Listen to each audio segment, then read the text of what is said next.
All right, our workout today is going to test our body weight strength. So while this is a gymnastic style workout, just think about it as a strength workout for your body weight. We're going to see how we can move ourself and our whole weight through the range of motion in this upper body strength piece. Our workout today is 5 rounds. We're going to start off with 10 wall-facing strict handstand push-ups, followed by 40 anchored sit-ups. Now, before I get into a bigger, longer detail of the wall-facing strict handstand push-ups, let's talk about these anchored sit-ups. Now, on these anchored sit-ups, we should be using a bigger dumbbell. That's going to be somewhere around 30 to 50. You can go a little bit heavier as well, but we want to make sure that our feet fit underneath those dumbbells, as well as stays put when you're using your sit-up. We are going to be placing our hands across our chest so that our hands are on top of our shoulders. You must stay here at all times. I recommend holding on to some clothing to allow you to be able to achieve that the whole time. If your hands separate, you may be warned or no repped.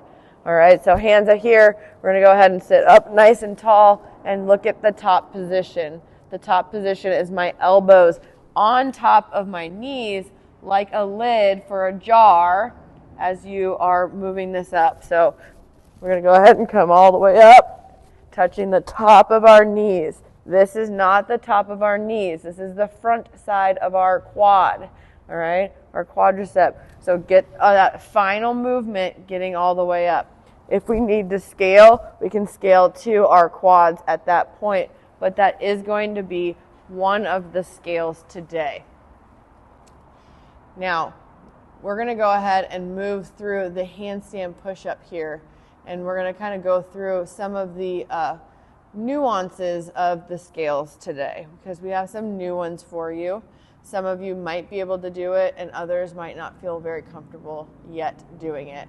So wall-facing handstand push-ups, you do have to do a wall walk into the wall to be able to start your wall-facing handstand push-ups. If 10 is a little bit too much, you can scale down to 5. We can also do a traditional back-to-wall strict handstand push-up. We can go ahead and have 10 reps or 5 reps.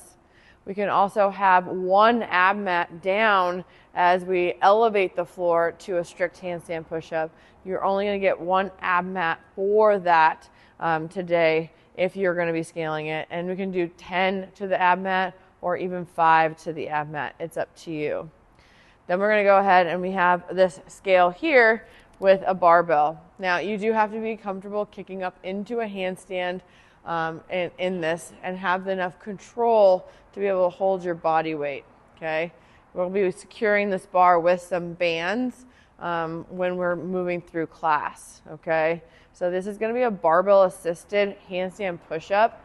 When we get ourselves up into that handstand, we're going to go ahead and hook that heel on top of that bar. Okay, so our heel is going to go on top of that bar. We want to make sure that it's not our knees.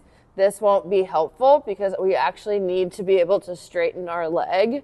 So as we come down, our head goes forward of our fingernails. We're lightly tapping. We can use our legs to kind of help us upwards. Be aware that there may be a little bit of a contraction in your hamstrings when you do that, and there may have a tendency to kind of cramp. So just keep that in mind that that may happen.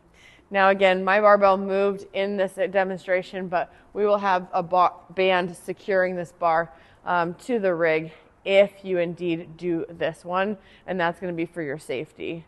That can be 10 reps or it can be 5 reps. It's up to you, again, on those scales.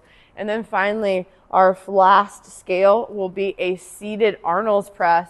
The goal here is to be able to use a 50-pound pair of dumbbells for the men and 35 for the women. But if you're not able to, the next scale will be 35-20. And then from there, it's other. So you can go ahead and choose any weight. But we're trying to get ourselves as close to a heavy load as possible. Now, it's different because, as you can see, I'm seated. I kind of do a bicep curl to get it into the right spot. And now I can see my fingernails here. And then as I come up, I'm going to rotate these dumbbells up and around to the overhead position, pressing tall with an active shoulder. All right, when I come back in, I'm going to rotate them back in, get the bells underneath my chin. I can see my fingernails again and again. I'll go ahead and start to rotate this through. All right, we want this to be challenging. We don't really want you to have to be able to like fly through 10 reps. Maybe you can get through 10 reps, but ultimately we'd like to see you really try to get that dumbbell in that full underneath your chin supinated position, and then that pronation is going to happen at the top as we go ahead and get that big press up. Okay, this is going to be heavy, and we want this to be heavy because we want to build our upper body strength. We don't want you to sacrifice your midline to do it. All right, so make sure that your midline is nice and engaged. We're pushing through our feet and we're completing those reps. It's going to be 10 reps for the seated Arnold press. And again, we're trying to go as heavy as possible. All right. This workout is going to be challenging, and it is meant to challenge you. So just be prepared for that. Remember, sometimes strength involves some weights, and other times strength involves just being able to move your body weight through a range of motion efficiently. Okay. So just remember, strength is important for our life.